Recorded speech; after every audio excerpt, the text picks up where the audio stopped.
Hi, I'm Jennifer Potter, Executive Director of Be Well Texas. Too many people are struggling alone these days, and alcohol and drug deaths are increasing.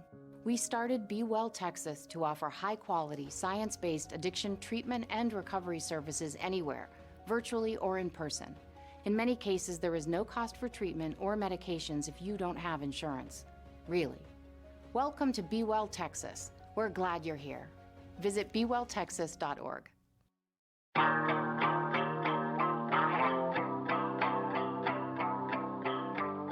Welcome, folks, to episode number 34 of the No Conference for Old Men podcast, the podcast where three old guys are talking Houston Cougars basketball with a bit of Big 12 coverage added in as well, and proud members of the GoCougs.com network, the undisputed number one Houston Cougars content provider.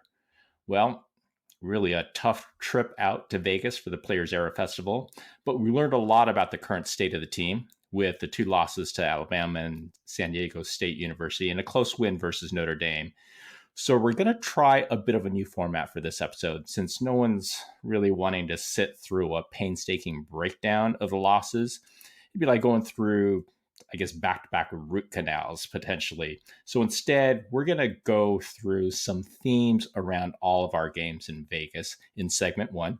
Then we'll cover the upcoming two games in Butler and Troy in segment two, then focus the rest of the episode on having a bit of a discussion or even potentially a debate on the current state of this year's team and what each of us believe is necessary to turn the corner and become the national title contender we all believe this team has the potential to become. So let's get started, guys. In looking at the three games in Vegas, what were some of the recurring themes and trends you saw from a coach's perspective, Tom? Okay, I'm gonna be the dentist. I am going to go through about a 2-minute root canal here. Some specifics from the video. The video does not lie. That's the great thing about that is, you know, every coach, players will always come off the sideline, off the bench, and they'll swear that they did their job, you know, and then you show them the film, and the film doesn't lie. But here's some things that struck me about the Alabama game. Is first off, we were out rebounded 48-39. Yeah. We've always hung our hat on being one of the toughest teams. One of the stats that reflect toughness is rebounding, and you got to call a spade a spade. We just got out rebounded. We gave up 20 offensive rebounds. Now, we can't always put blame on the big's fault. Guards have to get in there. If you're a guard, your man doesn't crash the boards and he goes back on defense. Well, you become a chaser, and you got to get in there. And while the bigs are tipping the ball around and all that, you got to step in there and get some of those rebounds. Also, when we give up dribble penetration and then we have to help, and then you have rotations, a lot of times you don't have, your original blockout guy. It's not that your blockout guy anymore. There's kind of a gray area. So it's not always the big's fault for being out rebounded. I will say this, too many possessions when we were on offense and we took a shot. Kelvin normally sends 3 to the offensive boards and 2 back. A lot of times I just saw one guy trying to get a rebound, and our guys were just they were getting blocked out, and they weren't making multiple efforts to get the ball. It was like they felt contact, and then they just stopped trying to get the offensive rebound. Kelvin teams in the past, you would see the shot go up, and you would see the 3 guys get to their specific spots, and then, you know, just multiple efforts trying to get offensive rebounds, you know, just trying to get a piece of the ball, just tip it, keep it alive. I did not see that. I haven't seen a whole lot of that this year. A couple of key plays in the Alabama game was the Mark Sears 3 with 54 seconds left. We're up by 4 points. Malik is on Sears, and they just set a simple screen. You know, some people call Nate Oates an offensive genius. Well, this was just one simple screen, almost like an excuse me screen.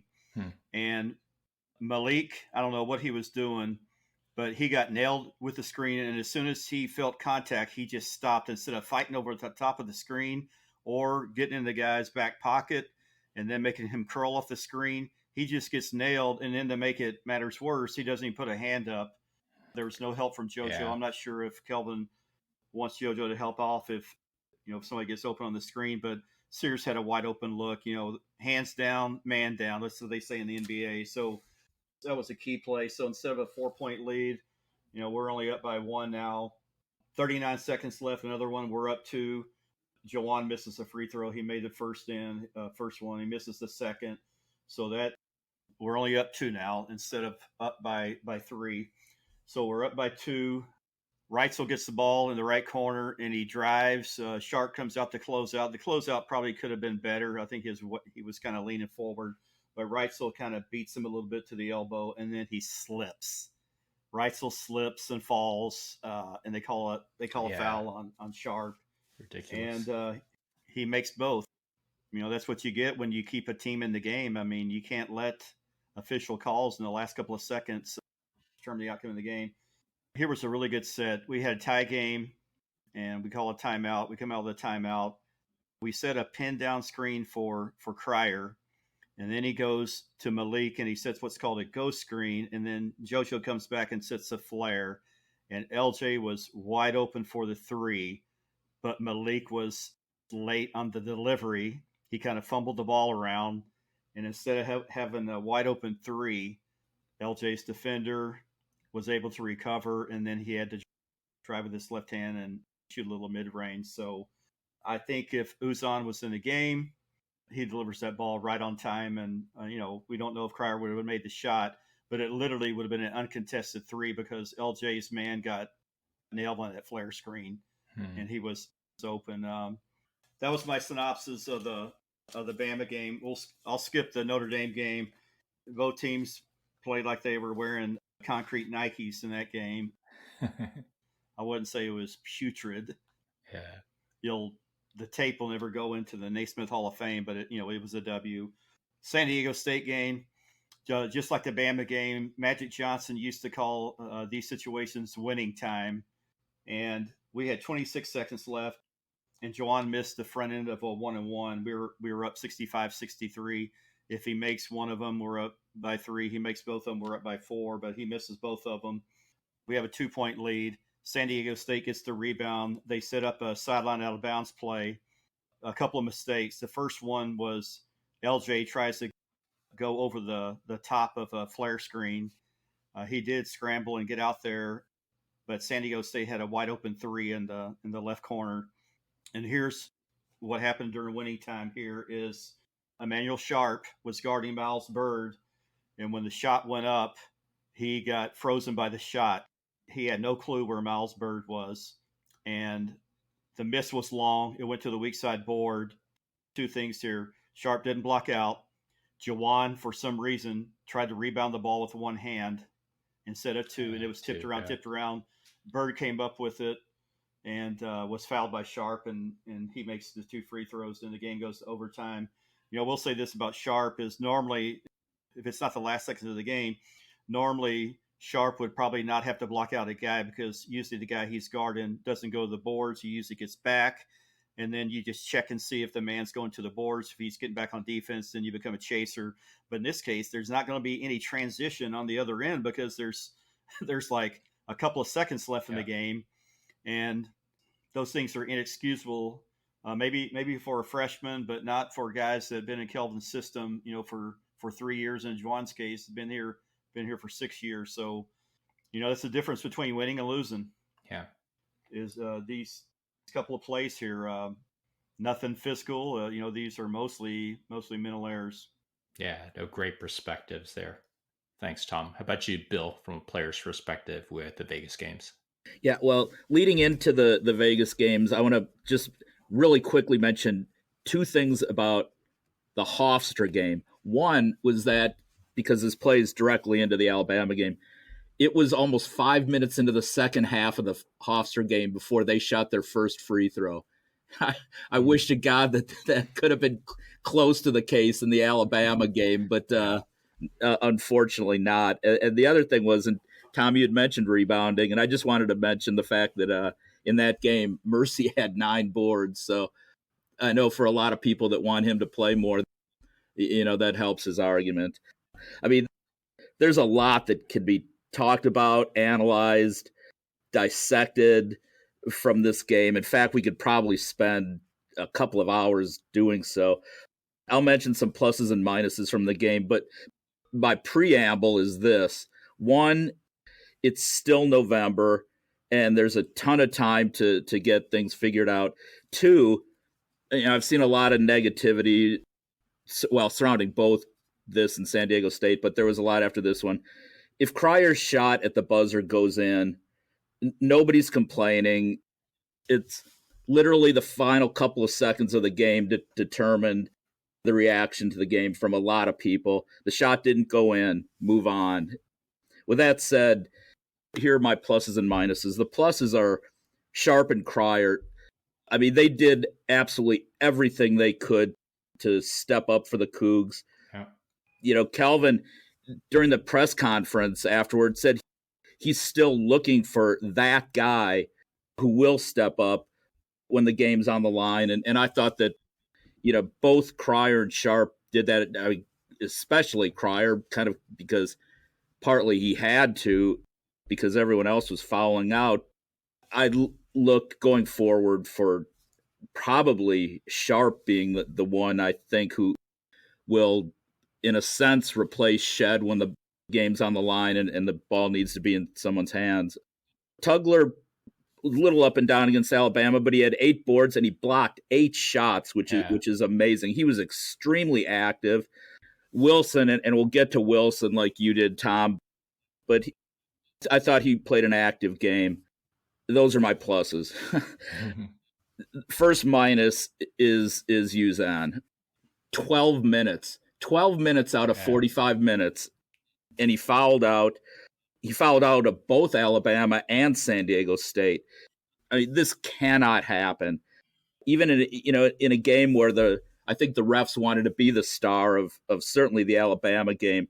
The point guard is so critically important in Kelvin's system, and the point guard's got to be on the floor for more than 12 out of 45 minutes. It just can't happen again.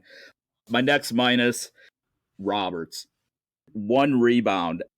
How can someone like Roberts, who's been so active throughout his career, get 1 rebound in that game when there were so many missed shots?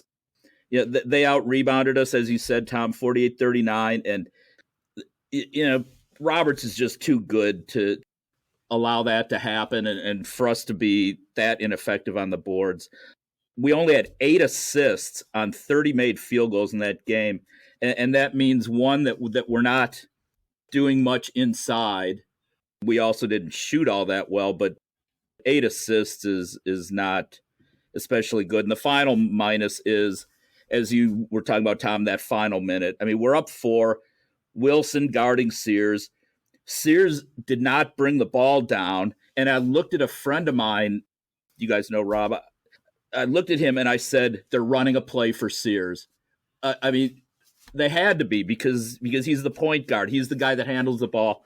He's down on the baseline.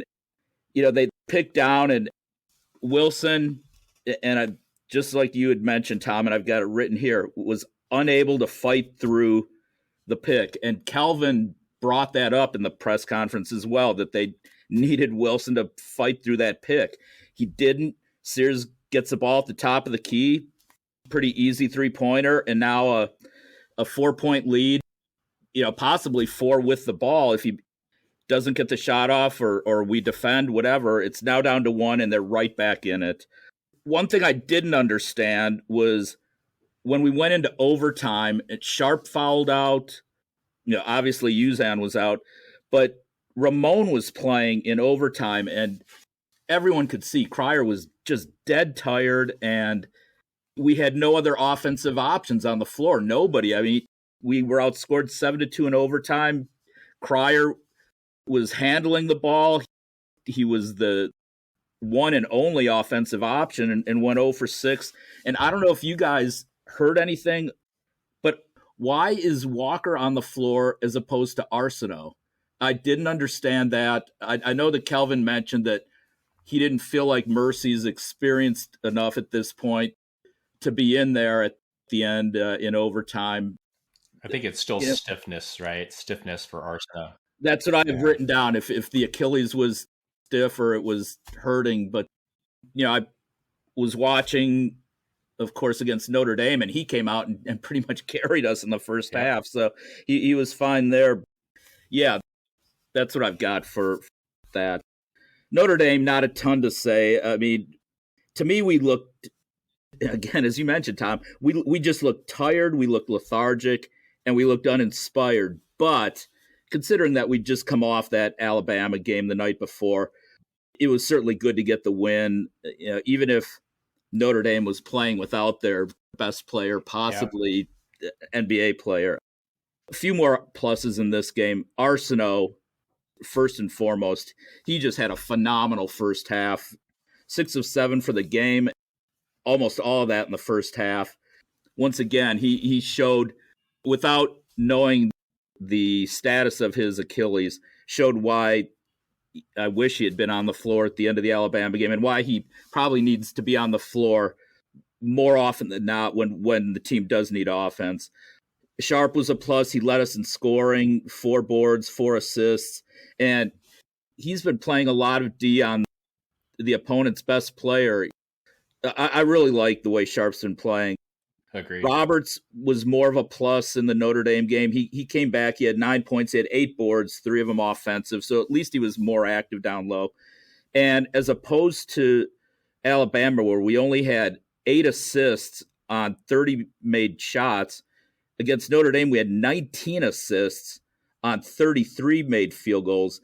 Uzan did have 9 assists in that game. And what do you know? 0 fouls. And we only committed 5 turnovers against Notre Dame.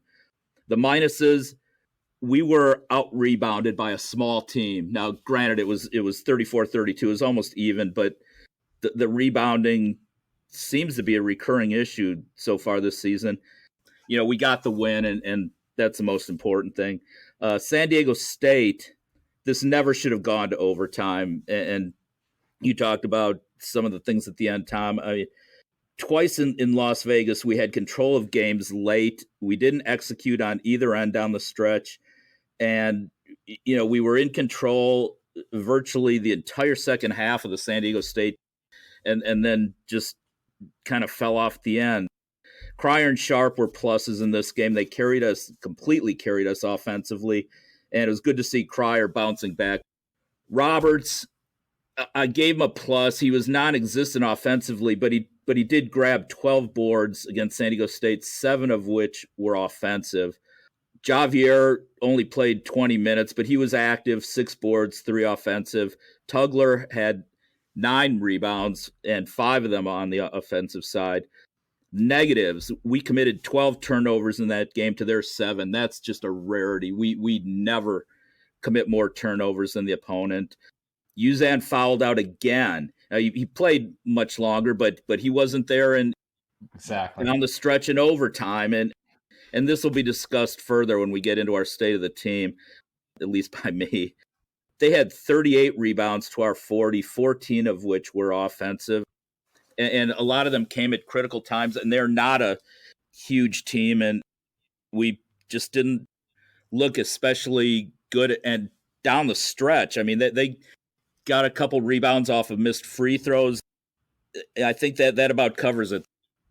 Yeah, it was a mixed bag from an analytics perspective for our Cougs, even in the Notre Dame win. And I'm going to treat these games in Vegas as a group. So some of the stats I'm going to be citing are kind of across all 3 games. So on offense, for a team that has not historically shot well, we were number 193 last season in effective field goal percentage. We shot even worse than our average in all 3 games. In our 2 losses, though we offensive rebounded actually to our usual standard, we shot exceptionally poorly from 2-point range, being under 40% from 2-point range in both games, which would be well within the bottom 10% of all of Division I in basketball, just to get a sense of how bad that actually is. And just to make things worse or more difficult for ourselves, we turned the ball over well above our norms in both losses as well. So a pretty ugly sight on offense. On defense, for a team that has prided itself on challenging every shot, we did not defend the 3-point line well in all 3 games. And in our 2 losses, we were not able to turn Alabama or San Diego State over at the rate we are accustomed to.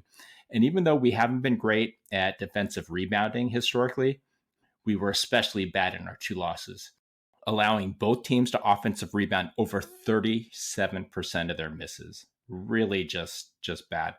So Though for the year, our Cougs are still rated 15th in offensive efficiency and number 3 in defensive efficiency by KenPom this year. When you look deeper into the stats for the last 3 games, you get a better understanding of what actually happened. So clearly lots for the team to work on going into this last month of games before Big 12 season begins. Now let's get into the preview of the 2 games that are scheduled for this week. A Big East Challenge game versus sneaky good Butler, and then a game versus Troy. And guys, let's focus mostly on the discussion on Butler here, since we've still got our 3rd segment to go through. Bill, what's your quick player's take on these 2 matchups? Okay, well, Butler right now, they're 7-1. They play in the Big East. They're coached by Thad Matta. People, I would imagine, if you've followed any college basketball, you'll know the name. This is his 4th year at Butler. He spent 14 years at Ohio State, where he had a lot of success in the Big Ten. Last year, they finished 18-15, and they were under 500 in the Big East. Their best wins so far are an 87-77, a 10-point win on a neutral floor over Mississippi State. Quite honestly, not much other than that. The game before, Mississippi State, who was ranked 23 at the time, they beat Northwestern in the same tournament, 71-69.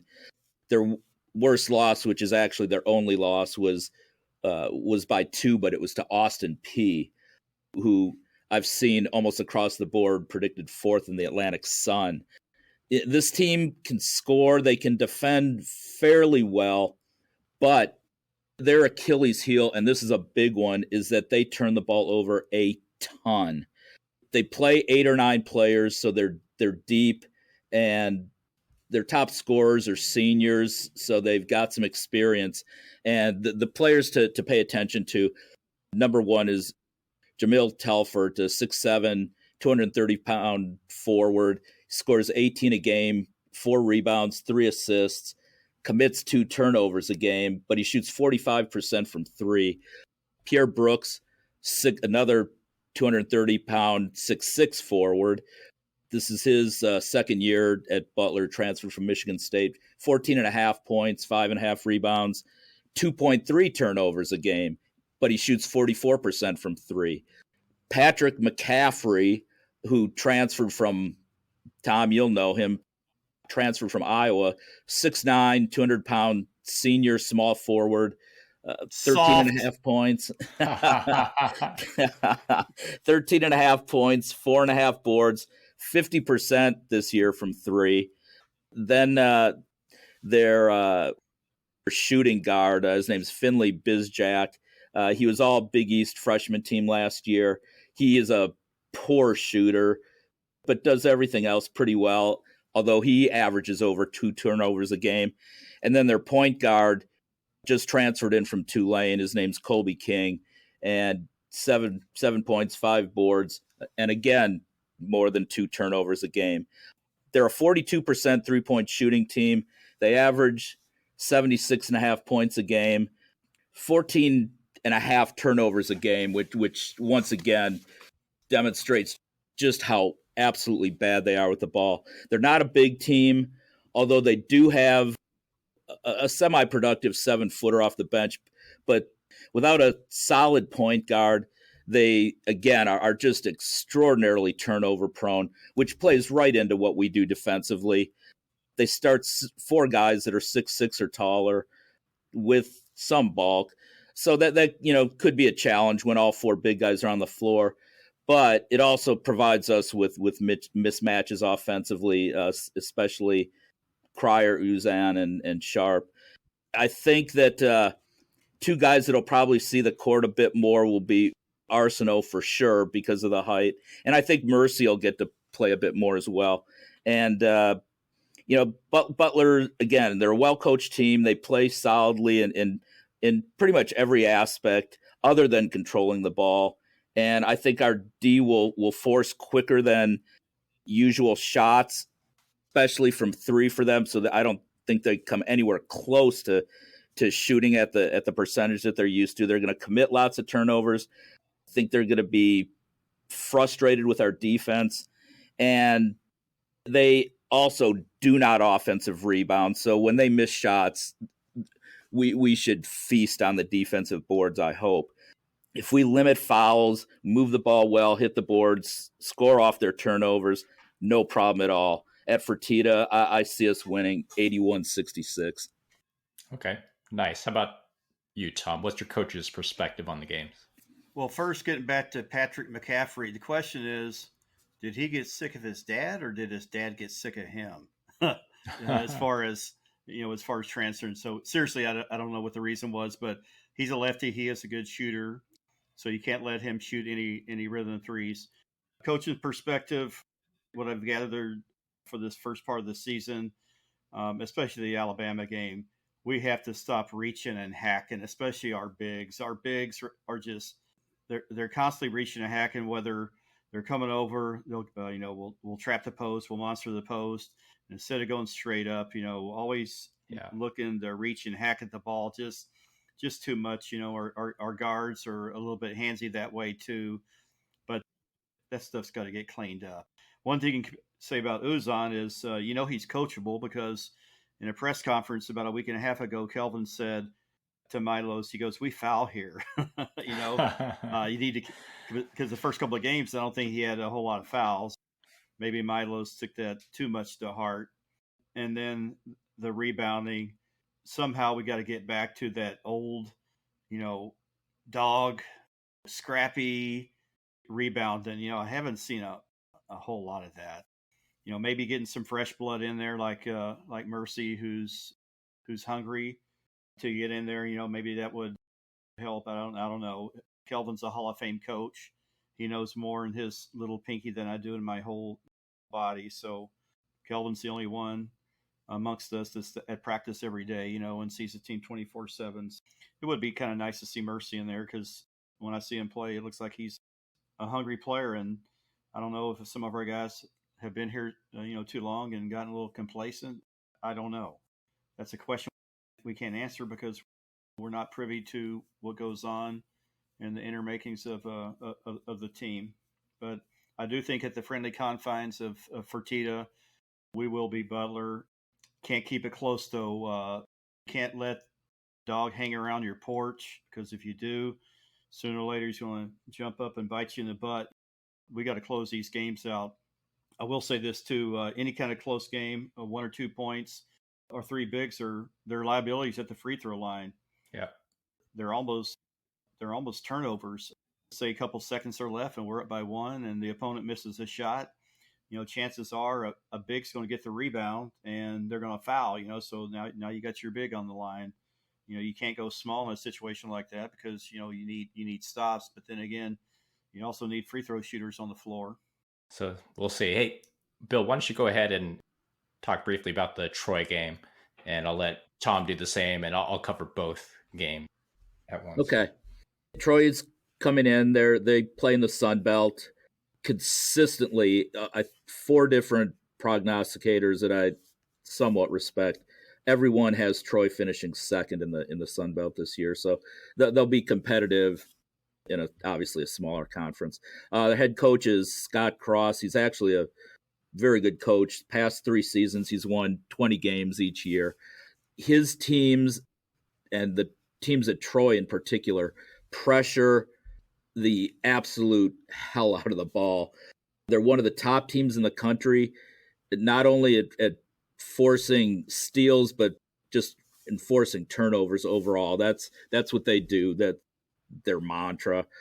This year they're 5-3. Their best win is over Toledo by 10. And I mention that because the team we play at the Fertitta Center following Troy would be Toledo. So they beat Toledo by 10. Their losses, I'll mention all 3 of them. They lost at Arkansas by 16. They lost at Oregon by 21. And they lost at home to perennial NCAA title contender Merrimack by 4. Hey, don't sleep on Merrimack. They play a great 2-3 zone. Okay, I'll take your word for it. They do. They take away your threes, but they can't rebound worth a darn. Gotcha. This is a much better defensive team than they are an offensive team. Troy's a very up-tempo team, especially on the defensive end. where, as mentioned, they're great at forcing steals, forcing lots of turnovers. Offensively, again, as mentioned, they're a really poor shooting team, but they do crash the offensive boards, especially their guards, which could be interesting. They score 74 a game, they give up 71, and they've really only played two decent teams. So they force turnovers, which I think is going to be very difficult for them to do versus Uzan, Cryer, and Sharp. They crash the offensive boards, which we typically prevent. They turn the ball over a ton, which is what we excel at forcing. And they do get to the free throw line, which plays into what everyone's been saying about the fouling. This is destined to play out similarly, I think, to Troy's game at Oregon, maybe worse. And I have us winning 79-54. How about you, Tom? Have you got any thoughts from a coach's perspective on the Troy game? Well, what I know about Troy, I just learned from Bill. So thanks, Bill. But I will say this is that, very few D1 college players are intimidated anymore about going on the road. They've grown up playing AAU ball, and they've grown up playing against the best. You're a D1 player at Troy, chances are growing up you played in AAU tournaments with 5 stars and 4 stars. So, nobody's intimidated. So they're not going to come in here and just lay down for us. We're going to have to earn the win.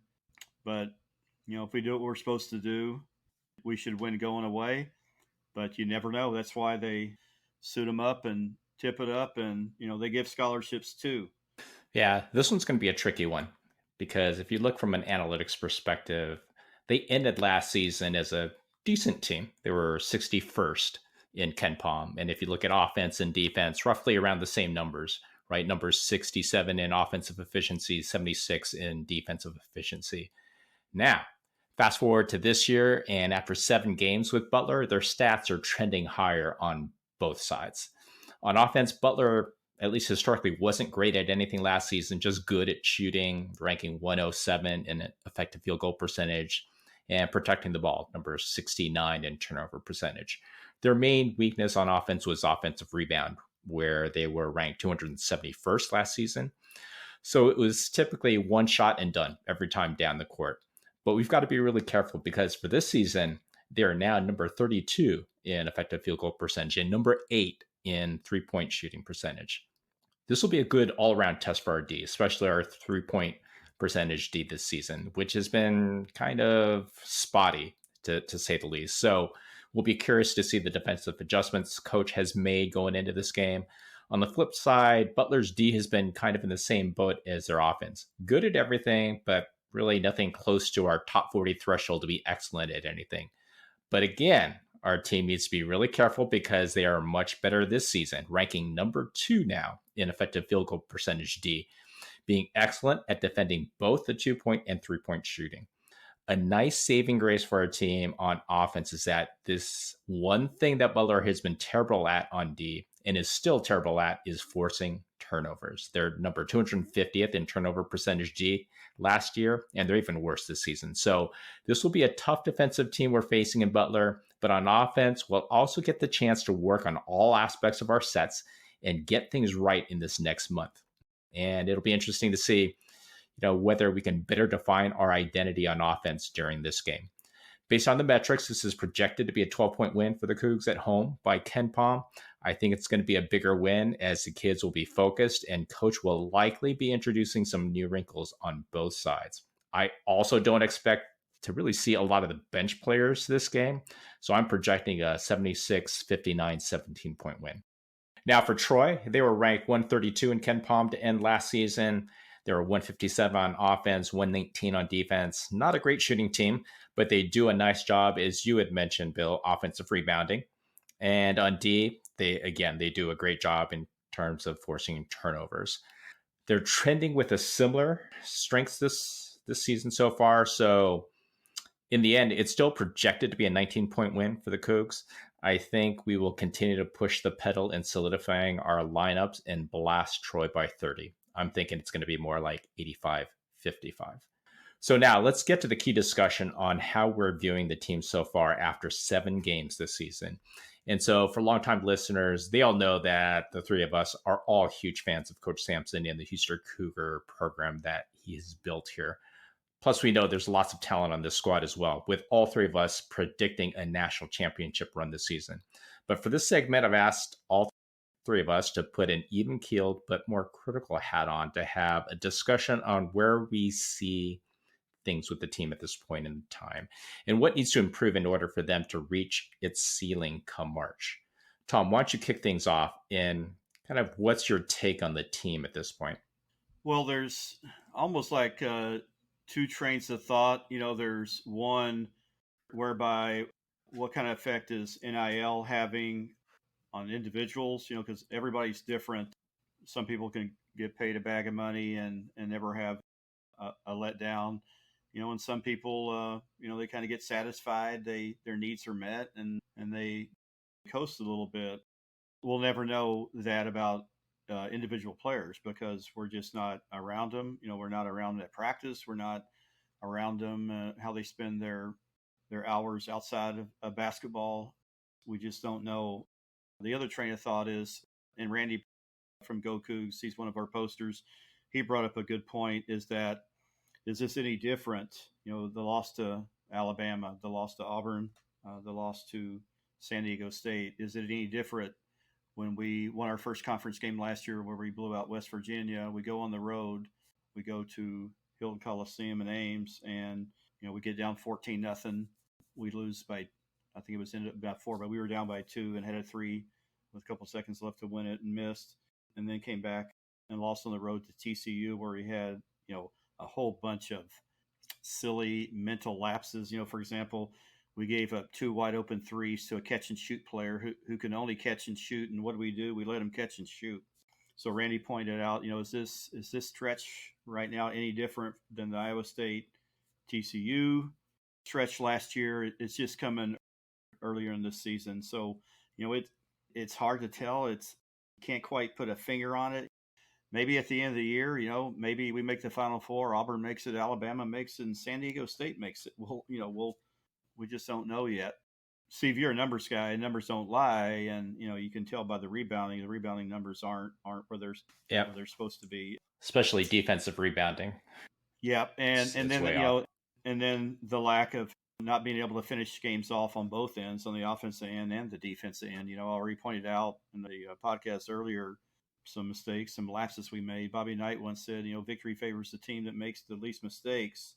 It's just, I don't know. We'll have to see and let the season play out. We still have December. We have January, February, and a little bit of March to see where this all goes. Yeah. How about you, Bill? What are some of your initial thoughts on how the team's been performing so far? Well, Tom, I guess I would somewhat disagree if the thought is that this could be similar to going to Iowa State and going to TCU, only because we didn't have a brand new point guard last year.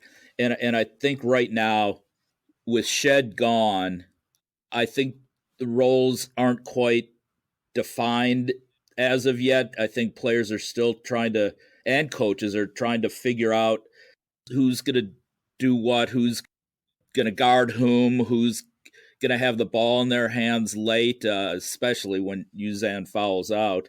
But I think they're still trying to get a real handle on the player roles and, who's going to step up, who's going to just do different things in different circumstances. Again, Uzan, I think he's really solid, and I'm positive that he's going to get better. As I stressed, and Steve, you and I have debated a little bit in our U of H preview, nobody is Jamal Shed, and it's going to take a long time, and maybe it doesn't happen at all, and it almost assuredly won't, that Shed can be replicated. He's generational. He was a leader and sorry to come at you again, Steve, but he can't be, dude.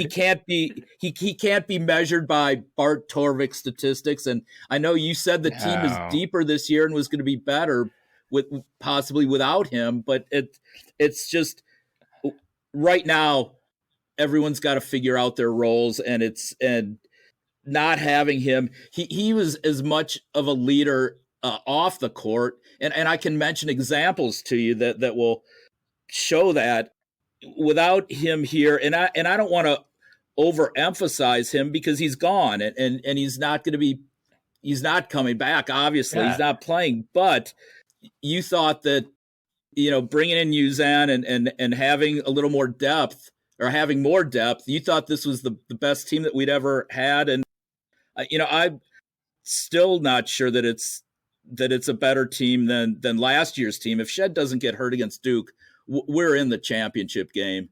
I'm fully convinced of that. He came out, he shut down their lottery pick, McCain. He intimidated the hell out of him. He took over the game before he got hurt. The only reason Duke was even close to us was because Filipowski hit two 30-foot bomb three-pointers at the end of the shot clock. I mean, this is different, and the point guard is so important and just plays such a strong, dominant role in Kelvin's system that, and it's almost a little unfair to compare Uzan to anything that Shed's unfair. Doing. You shouldn't even be doing it. But then why would you say that we're a better team without Shed? No, but you can't do one-on-one. You can't do one-on-one player comparisons. You need to look at the whole team as a whole, and everyone else needs to step up, just like every other year. Like when Sasser left, or when Giroux left. You can't just keep doing a one-on-one comparison. Everyone else needs to step up. Right. And if that's absolutely right. Hold on. If you've got 4 starters back plus 5 of the top 8 players back from the previous team, your whole argument around not understanding roles is ludicrous. Are you kidding me? People know their roles. Yes, you have to adjust to a new point guard, but there are no role adjustments. You've absolutely got to adjust. You've absolutely got to adjust to new roles. How often was Cryer playing point guard last year? Cryer was the primary backup last year for point guard. Who else played? Malik, maybe early part of the season. He was not the backup point guard later this season. Look at the number of minutes that Shed played last year. Don't tell me that Cryer was playing. That's being on the court issue with Uzan and his foul trouble, right? It's not an issue in terms of knowing roles. Come on. Yeah, it absolutely is. It absolutely is. How many games down the stretch did Shed take over and drive, get to the hoop, especially in games where the offense wasn't playing well? So far, we don't have anyone that's just got that mindset and that's built that way. I think you're way underestimating how valuable he was to this team. No, I'm not underestimating. Both ends of the court. I don't agree with you continuously comparing one player to another player, right? You can't just do a one-on-one comparison to the greatest point guard that we've ever had. No one will ever measure up. Then we might as well pack in the season, right? When you look at the team holistically. I said that I think U of H is going to win it all this year, and I still absolutely stand behind that. And I think it's going to take some time. I think there are things that need to be figured out. And right now we're not there yet. But I do think we're damn close. I think we're a lot closer than people think. That we easily could have won the Auburn game. We easily could have won the Alabama game. We easily could have won the San Diego State game. We're a lot closer than everyone thinks. There are some issues going on. The rebounding is certainly one of them, but against some of the better teams, there are going to be players, or at least one player, that needs to step up. And Calvin's even addressed that and said that he's got to find someone now that's gonna be that guy down the stretch. I mean, if you're so rather than compare 2 specific players, what does the team need to do? That's the whole point of this discussion, right? What does the team need to do to adjust to get to that point and reach its potential? What's your perspective on that? Well, one, they obviously need to be on the floor. It's major though. The guy needs, right? The point guard needs to be on the floor. He needs to stop fouling, right? Yeah. They've got to be more aggressive with the ball. I think someone's got to determine when a shot needs to be taken, I'm the one that's going to be taking it and be more aggressive, whether that's putting the ball on the floor and pulling up and hitting the shot or taking the shot. They don't all go in, but or getting as deep to the basket as possible. And I absolutely think the leading candidate to do that, even though Cryer had the really good game or the high scoring game anyway against Alabama, I think it's Sharp that's in my mind is the absolute leading candidate to do that. And I still think that we're going to get there. I do agree with the depth on the team. I agree with everything. But right now, we're not where we were last year overall.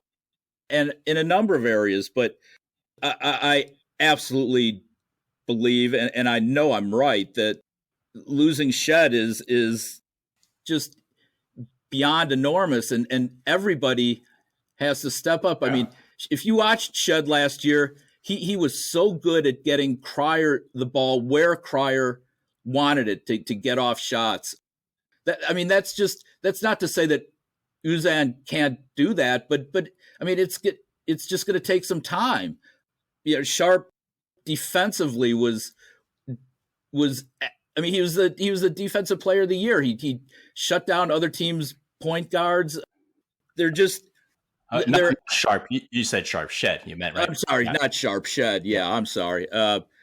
Again, I don't think the players' roles are fully defined. Not necessarily by the coaching staff, but in their own minds in terms of what they're going to do when certain scenarios present themselves or when something's needed. And again, I'm not saying that we're not going to get to that point. I still think we're going to win it all. And I think it's going to be an extraordinarily successful year, but we're not there at the moment in different areas to make up for his loss. Yeah. The rebounding. Oh, go ahead. No, I was going to say, I mean, I think you're right in terms of needing to identify that alpha, right? That's going to take over when crunch time comes. And you've highlighted Sharp, I think, is the best candidate.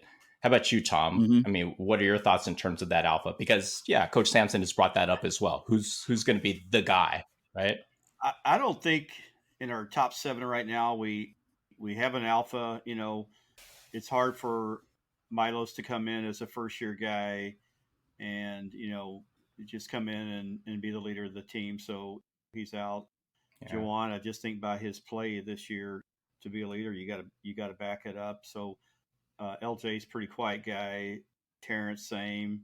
So probably has to fall on Sharp. He has a knack for hitting key threes when the other teams are making a run. It might be just a situation where our guys are just really nice human beings, and every leader has a little turd in them. Yeah. Kelvin mentions when he was recruiting Jamal, and he called him "quote unquote" a turd. You can't be afraid of hurting other people's feelings, and I just don't know if we have that.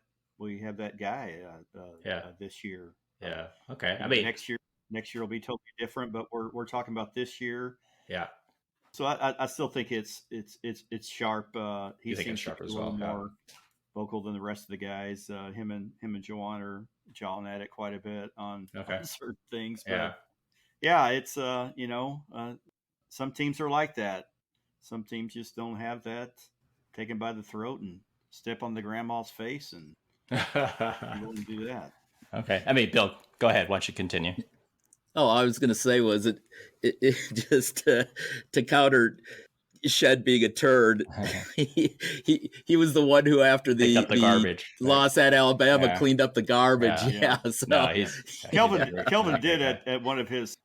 I went to one of his radio shows last year, and he said that. He said when I was recruiting Jamal when he first got here. Yeah, he was a little turd. Yeah. Okay. I've heard that. Affectionately, and to be a leader. I mean, you're not a Tom Brady, a Peyton Manning, a Michael Jordan, a Larry Bird. We're not giving out humanitarian awards. You want your players to be good people, on and off the court. But when you start competing, there's throw off the gloves, it's bare knuckles, and You got to have somebody take the bull by the horns, and right now I don't see that with our team. So Yeah. it'll be interesting to see as the season progresses, if there's a natural leader that that emerges. Yeah, I mean, someone that's got the gravitas to be able to keep all the rest of the team accountable, right, for all their assignments. Sorry, Bill. So did you have anything else you wanted to cover off? The only other thing I was going to say, and this is what's key for everyone that's absolutely convinced that the world's coming to an end, the sky's falling because we've lost 3 games and we're ranked number 17, which hasn't occurred in a while. What they need to understand is that, number one, these losses occurred in November, and we're working in a new point guard, as we've thoroughly discussed. It's not March. Things are going to improve. We've got the coach and the coaching staff to ensure that happens. And it takes time to adjust. Show some patience. Also, for those who think we're done, Duke's lost twice. Bama's lost twice. Carolina's lost 3 times. And mighty UConn, who that clown on Coug Nation, who I got into it with, thinks that we'll never be as good as with Calvin at the helm. They also have 3 losses and lost them all in one tournament, and they're ranked number 25 right now. Last year, Bama made the Final Four with 12 losses, 5 of which were non-conference losses. So we're going to be just fine, and I'm fully convinced that we're still going to be hoisting the trophy and cutting down the nets at the end of the year. Yeah, I mean, it's interesting. Watching every game, it just felt like we've been off a little bit this season. Couldn't put my finger on it, but with so many returning players, as I highlighted earlier, I thought it was going to be like the past 2 seasons with things gelling maybe a bit more quickly, and I just haven't felt that yet. And when you look at the analytics, we're actually not bad overall. Only a bit off from previous seasons. Still number 3 overall in adjusted defensive efficiency, though that does still include some historical data from the previous seasons. But if you look only at this season's numbers, we're still, number 29 in effective field goal percentage D, number 23 in turnover percentage D, number 23 in 2-point percentage D, number 7 in block percentage, number 30 in steal percentage. So all those are still within our top 40 threshold for being excellent. On offense, it's basically the same story. We're number 14th in turnover percentage, so we still protect the ball. We're number 36 in offensive rebounding, which is off from where we've been at, but still pretty good. And if you look at the actual offensive rebounded percentage rate, it's roughly the same as what it was last year. And I think as the numbers start normalizing, our ranking will go up even if we keep up this pace. And we've actually upped our 3-point shooting to number 5 in the country. Now, overall, we're still not a great shooting team, but a bit better overall so far at number 145 in KenPom. But when you look at it more closely, we're just a tiny bit off in our stats on both sides. And then the one glaring thing from an analytics perspective is that it's been our worst 2-point shooting for Coach Sampson. Granted, it's only 7 games, but at a putrid 45.6% for 2-point shooting, that's the worst, including our very first year with Coach Sampson when we were 13-19. And it places us at number 303rd in the country at this point in time. Really, really bad. And even if we're still offensive rebounding at our usual clip, if we're missing more easy 2-point shots during the games, it just can end up being the difference in tight games versus great teams. Now, the other thing, too, that though our overall numbers for the season are still pretty good overall, if you start looking at the games specifically, we see large swings in numbers to get to those averages. So basically, what I'm saying is we're inconsistent. And it's not as simple as saying, oh, yeah, we're just feasting on the bad teams and struggling with the great teams. And I'll just use 2 examples. Blocks and steals are prime examples of where we can go from 5 steals, 3 blocks versus Auburn, to 10 steals and 10 blocks versus Alabama, to 1 steal and 2 blocks versus San Diego State. And so these are, some of the best teams that we played, right? The 3 losses, and even our numbers there can be dramatically different. And so I don't think we've been used to seeing the inconsistencies in performance from game to game. We've been kind of our hallmark has been consistency, right, in terms of effort and especially defensive effort, game in and game out. Now, that being said, I have full faith that Coach Sampson's going to be able to, get the kids in the right direction and position the team to up the stats as the season goes on. But as we kind of talked about a little bit earlier on, how about that alpha? And Coach Sampson has mentioned as well, where we've had folks like Shed, Sasser, Giroux, Grimes, and kind of the combo of Davis and Robinson before that.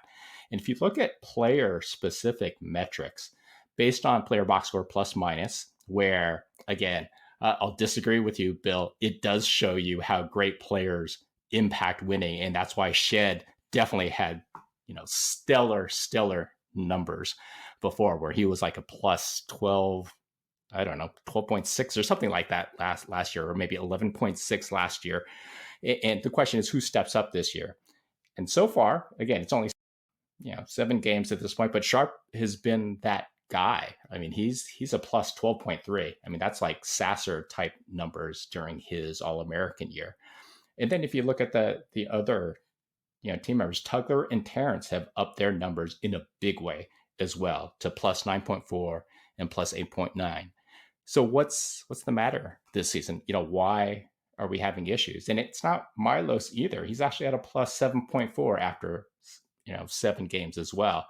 So you start looking at the guys that we've been counting on to be leaders this season, right? The seniors. And you're talking about Francis, Cryer. Now, granted, Francis is a bit injured, Cryer.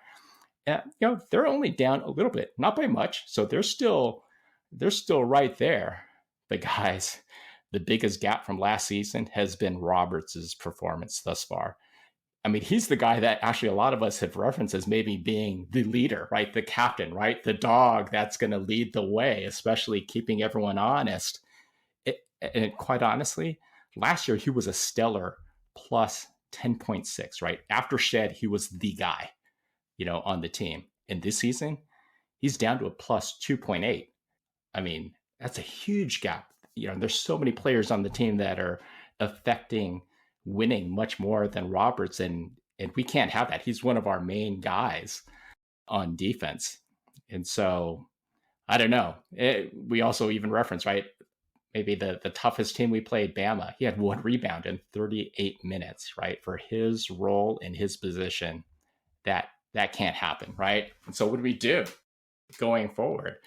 It'll be interesting to see what Coach Sampson does, but I think we got to play and focus on the guys that have been delivering. And so that does mean, right, Sharp. I think I posted on GoCougs.com where I was thinking maybe Tugler, right? Tugler, if his Achilles is healed well enough during conference season, right? He's been automatic with post-ups, right? Kind of that Michael Jordan, Kobe Bryant post-up down low, the smaller guards. But the uncertainty is really around whether his Achilles will heal well enough or if he can hold up. But I think I'm in agreement after looking at the numbers for this episode with both you, Bill, and Tom, and we got to get Sharp going, and that means more clearouts for him because he was very effective driving the basket last year, right? With clearouts, he's strong, he's physical, he can do that, and just running more of those set plays for him that'll open it up for Cryer. It'll open it up for himself on the perimeter, quite honestly, and I think. When we talk about missing the defense with Shed, I'd say our best perimeter defender is Sharp this year. That's my perspective. I haven't checked the numbers on that, but I think in order to keep Uzan on, we may need to make some drastic changes in terms of saying, from the get-go, Sharp checks the point guard every time.